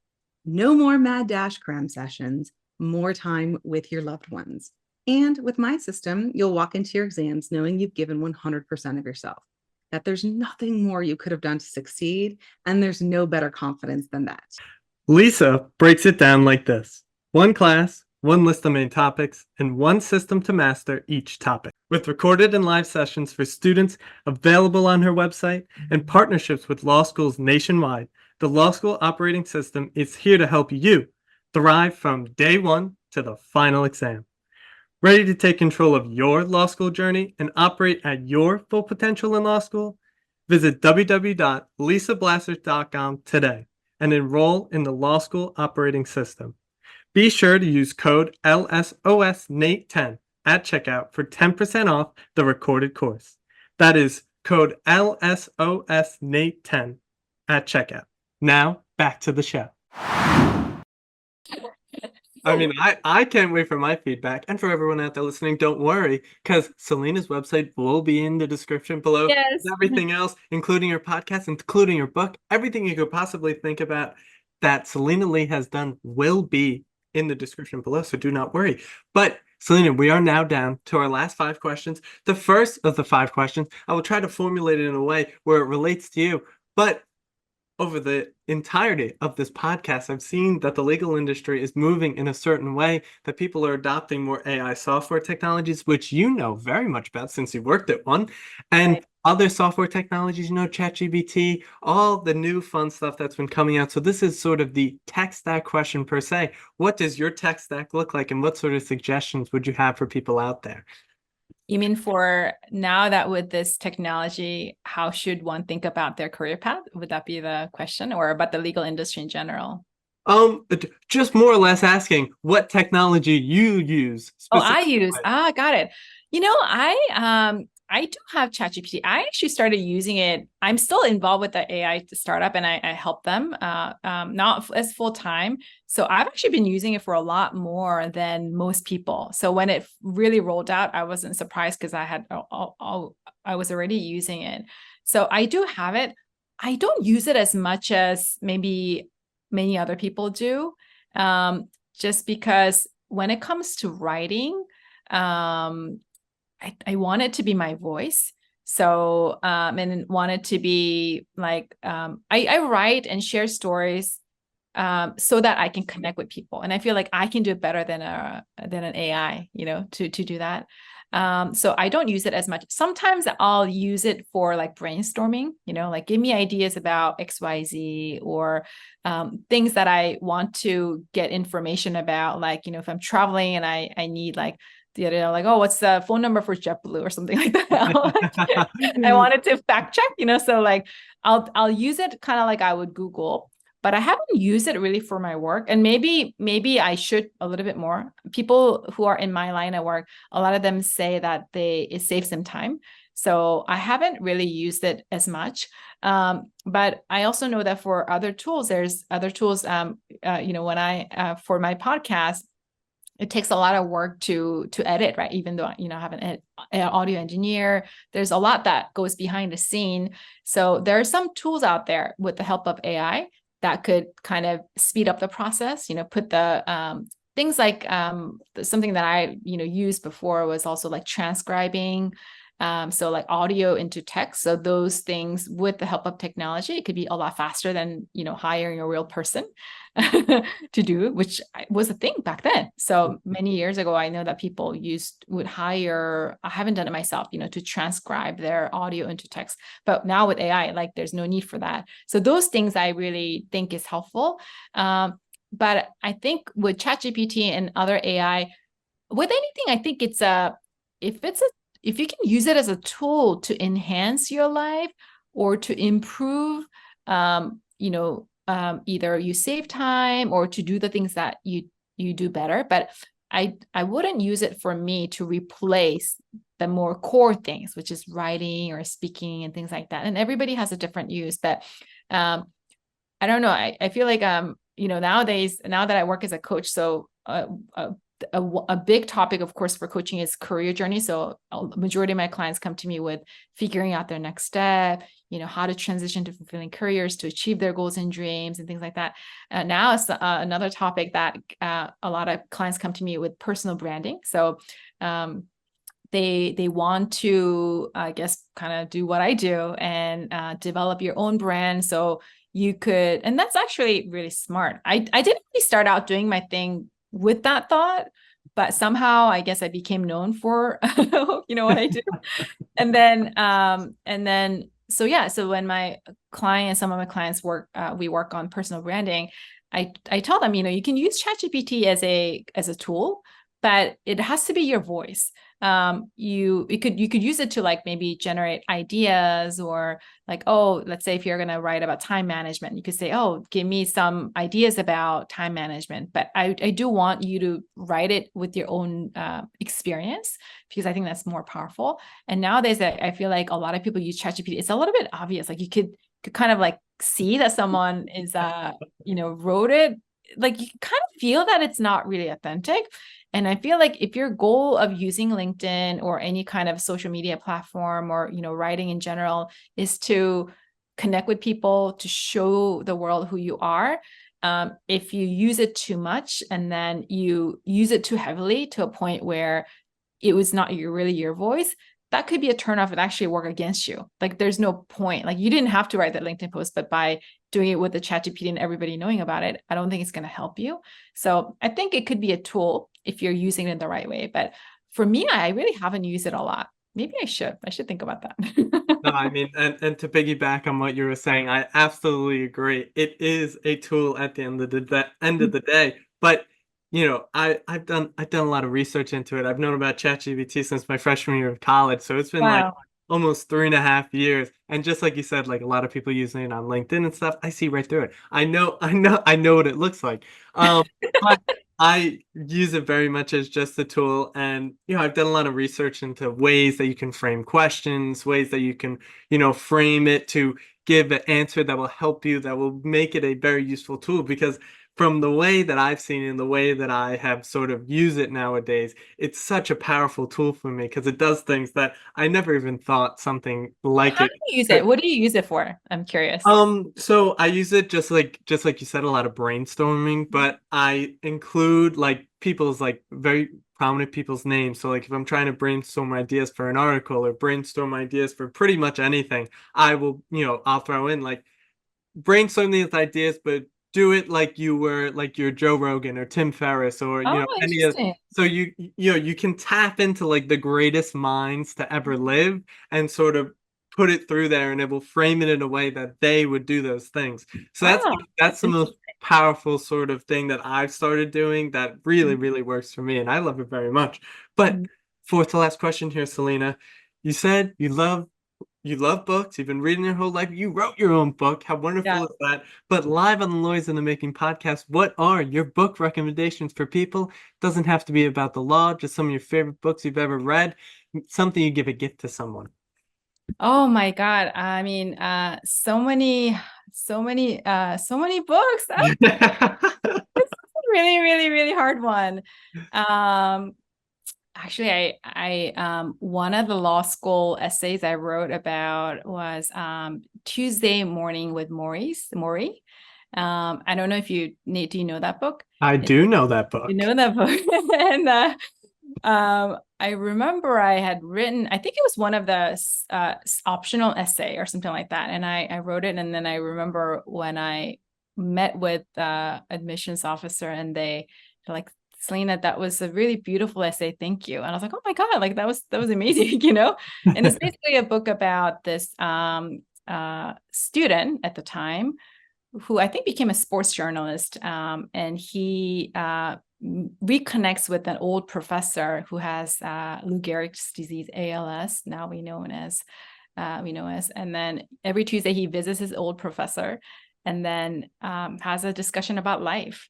And it was a very memorable book. I read it when I was very young, when I was applying to law school, or maybe around that time. And it really made an impression on me about the outlook on life and what are valuable things. And of course, there's thousands of other books that I think is really wonderful. That was a very memorable book that I still remember. And also because it really reminds me of the relationship I had with my professor. Remember I told you that I have I had a mentor at MIT we went to law school but taught at MIT for 40 years. And his name is JD Nyhart. And he was the one who really encouraged me to go to law school. And when I moved to Korea, moved to Hong Kong, and then I was working as an investment banker. And then I think I was and in Korea at the time when I was applying to law school. And I emailed him like, oh, Professor Nyhart, I'm ready to, apply to law school. And he FedExed his recommendation the next day. Oh, so I got it, and it was like so amazing. And then he and then I went to law school, of course, and he was very happy that I got in. And remember, I really struggled during law school, and I wasn't really proud of like my performance in law school. And I'm sure he wouldn't have cared, but I really wanted to be at a good place before I could tell him like, oh, thank you so much for, all that you did. And thanks to you, now I'm at this, God grace, whatever. And because I struggled throughout law school, I think I was too ashamed, or I felt like I was not ready to reach out to him. Right. And I had waited too late. And when I went to Ropes and Gray, and surprisingly, coincidentally, Ropes is a really big firm in Boston, and his lawyers were from Ropes. Kind of interesting, right? Is that he had I think trust and estates lawyer that he used from Ropes and Gray. So he knew about it. And I think when I got the offer, I finally reached out, and he was very happy for me. And then I moved to New York, and because Ropes Boston was their headquarters, we were there to train. And I called his home. He gave me his home office number, and then he gave me his home phone number. He said, because he was still doing research, he loved what he did so much. He's like, always call my office first, but if I don't pick up, you can call me at my home number. And finally, when I was like, I had finally achieved my goal, I got this job at a big law firm, and now here is this professor, but I haven't talked to him in a few years. And I called him, and I was gonna go see him, and then his office line was disconnected, and I was like, just like my heart dropped. And I called his home number, and somebody picks up, and I was like, oh, is this Professor Nyhart? And she seemed very surprised that I was looking for him. He's like, oh, who is this? I said, oh, my name is Celina. I was his old student. And she knew me. It was his wife. And he's like, oh, she was very happy to hear from me. And he's like, yeah, he was always interested in your development and whatever and all that. And he's like, Celina, I'm going to tell you something, and I don't want, and I was like, I started to cry already. He said he got very, very ill, and now he's at a nursing home. And he may not remember me. And he had what's called a Lewy body disease, which is you have a dementia and Parkinson's disease. And I was so devastated that I had waited too long. So I guess I have the similar experience of Tuesdays with Morrie, even though I read it many years before, that happened. And every chance I would get, I would go to Boston, and then I would visit him at the nursing home. And he loved Boston cream pie. So I would always I called the hospital, and I said, the nursing home said, oh, does he have any dietary restriction? Does he like anything? He's like, oh, he loves sweets. So I would just buy lots of, desserts. And then I would always go see him. And I wrote him, and I would try to talk. He had some lucid moments. So he had remembered that I went somewhere far, I went to law school, but sometimes he would or wouldn't remember. And then I also written him a card and then read it to him. And then I think he kind of knew what was going on. And then he put it up on his wall. And then his wife called and said, thank you for doing that, because, he's very much compromised. So maybe other staff don't really know that he was a person who was so loved and respected. But my card, showed them what kind of person he was and how many lives he has touched. And so I had my Tuesday with Morrie experience with my professor, and then I visited him as much as I could, and then he passed away eventually. So and then I'll always remember him, and he was just a really, really kind soul. So that's why I would love to recommend that book. Beautiful way to tie it in with the book, and a beautiful story as well. You just love to hear stuff like that. It's absolutely amazing to hear. It just moves my soul, quite honestly. But third to last question here, Celina, what are the types of things that you consume, not food, consume on a daily basis, either through social media, so LinkedIn, Twitter, Instagram, YouTube, Reddit, Substack, any podcasts you listen to that you'd recommend to people, any people on LinkedIn you would recommend to people? What is crossing the transom of Celina's mind on a daily basis? Wow, this is an amazing question. So I obviously love podcasts. I also have a podcast myself called Live Your Dream with Celina Lee, where I interview a lot of people. And I started my own podcast because I love listening to it. I think I listen to podcasts way more than I consume any other content. So more than YouTube, more than social media. Social media, I have to do it because it's part of the work I signed up for. I'm not the best social media person, as in like it really makes like it's very effortful for me. I know some people like they're just very into it and they can just like snap a photo and then post all the time. For me, it feels like work. So social media, I do it because I have to be on it, but I also like enjoy sharing stories. So I guess that I would be most active on LinkedIn. What I consume and I love to consume is podcasts. And one of my favorite episode, podcast is called How I Built This. It's NPR. This is this host named Guy Raz, and he does a fantastic job interviewing founders of amazing companies and their just journey to building their company. And you just learn a lot about human journey. And I just love like listening to people's how like they turned an idea and a vision into reality, because I'm very much a dreamer. So I love How I Built This. My favorite podcast is called Hidden Brain. And it's so amazing. It's basically all about psychology and how it affects, how we make decisions, how we live every day. I learned so much. So yeah, those two I would recommend, and I can't wait for them to release new episodes. So I'm always like waiting. So yeah, if anyone listening and needs some podcast recommendation, Hidden Brain and How I Built This would be my favorite ones that I listen to all the time. I also always need podcast recommendations. I know How I Built This. I've never heard of Hidden Brain before, and Oh, you'll love it. I love me some psychology. So I can't wait to get into it. I'm actually going through a little bit of a psychology phase right now. Through Amazing. reading right now. So it's very nice. I'm reading some Carl Jung. It's still, very philosophical, but I Sure. very much. I love how the way the brain works, because my brain works crazy. I'm like, why is that? So I gotta find out. I gotta pin it down why my brain's working in that way. But Celina, second to last question here. What does an ideal Friday night and Sunday morning look for Celina? Oh my God. Oh, I love that so much.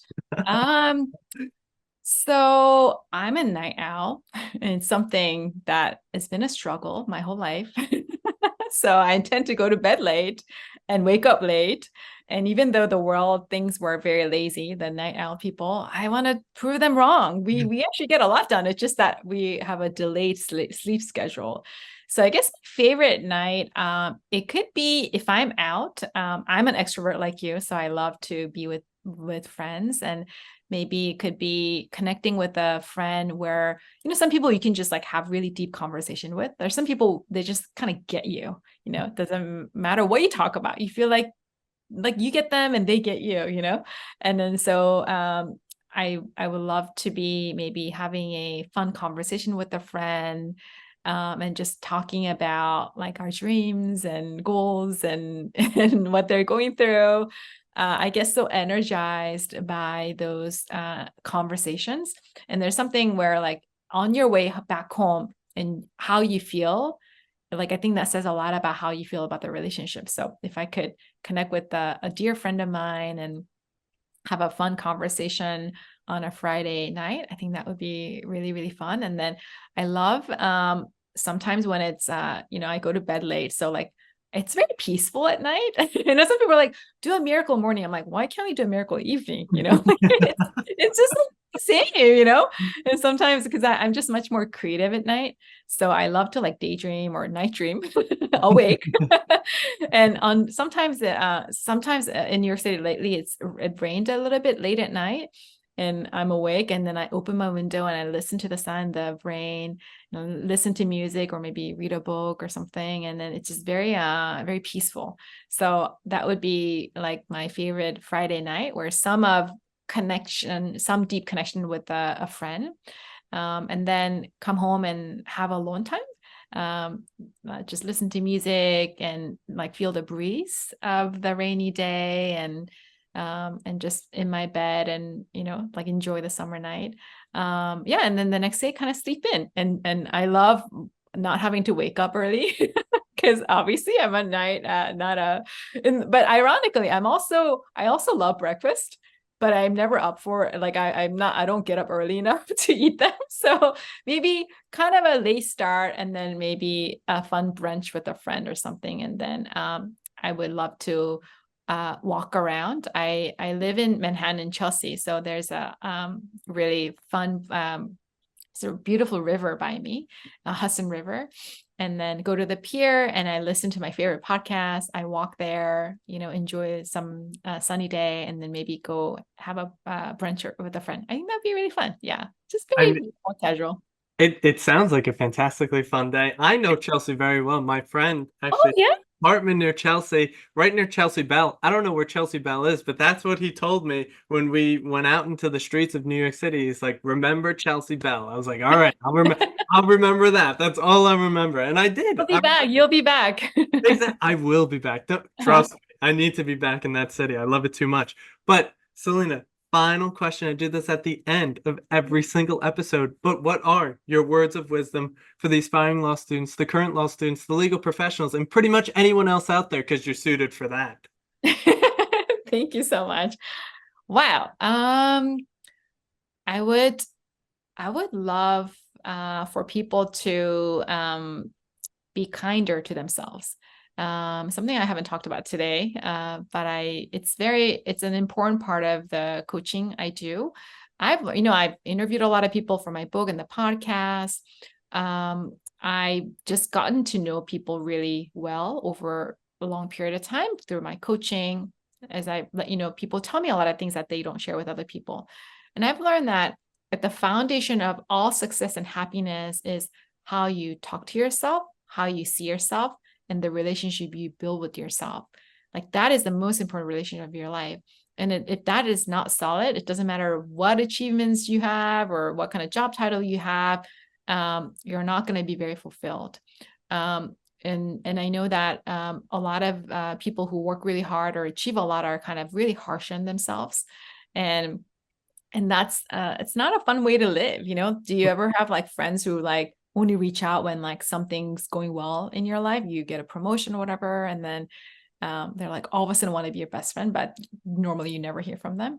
Like, of course, there was a fake friends and you probably don't like them very much, but sometimes, we have to wonder if we are a fake friend to ourselves, right? Like sometimes we are only nice to ourselves when we, get a promotion or something we get that there's external validation, but a lot of times we're really harsh when we make a mistake or something doesn't go well. And for a long time, I was that kind of like that too, because I was always like trying to do better. And even though there's always good intention, I feel like I never learned how important it is to cultivate a really nice relationship with myself. So I would want people to kind of have this, kinder voice, like talk to yourself and encourage yourself as you would talk to your best friend. How would you encourage a dear friend that you love very much going through a hard time, and then treat yourself as if you are that friend? And I think when you are able to cultivate that voice of kindness, you will be able to take more risk and you'll be able to achieve much, much more dreams. And like I said, I really believe that we all have unique skill sets and all these abilities and talents and gifts, but we never discover that for ourselves. So I would love for people to pay attention to your curiosities and actually give yourself permission to do the things, and also find your people, like your community. I think the desires of people around you affect your own desires. So like, where are the people who are really achieving the goals and making progress and doing the things you want to do, and find those people. And then when you find your people, I think you're going to go much further in life. And with that, I'm actually, if I may share, working on designing a group program, which I hope to launch this fall. I don't have everything figured out yet. It's an idea right now. I have had several different cohort-based group programs before, but I've learned that people need support for a longer period of time. And I have all these insights and experience coaching a lot of people. Right now, primarily, I do one-on-one coaching, but I have this dream of making a bigger impact and helping more people. And I think it would be really amazing to have a community where we all support each other. And then I'll also teach people how to figure out your next step, how to, go through your career journey, how to figure out your meaningful and fulfilling career, and how to take action to achieve your goals and dreams. And so, yeah, I'm building the community and the group program. I would love for people to share with me ideas. I'm kind of in the brainstorming stage right now. And I would love to hear what would you want to learn? What topics would be helpful for you? And things like that. So that's also on my website, and I'll share that with you, Nate, so maybe you can upload on the show notes. Right now I have it on celinali.co/dream waitlist. And so, yeah, I would love for people to. And then I think once I'm ready to launch, maybe the people who first join will become founding members, meaning you get to co-create the program with me, and then you'll get the lowest pricing grandfathered in forever. So this is I guess my way of rewarding people who really believed in my vision. So that's the next dream that I have, building this community of people who can support each other so we can achieve our dreams.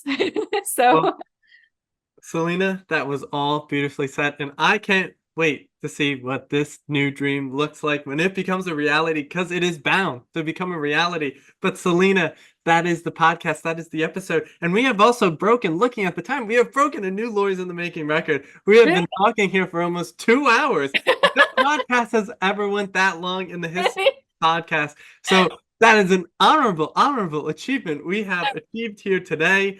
It was like the meeting of the great minds who can't stop talking. We have finally done it. But Celina, thank you so much for coming on here, spreading your wisdom, spreading your experiences. And for everyone out there listening, thank you for tuning in. Check us out at lawyersinthemaking.substack.com. That's Lawyers in the Making, one word, substack.com. And I will see you all in the next one.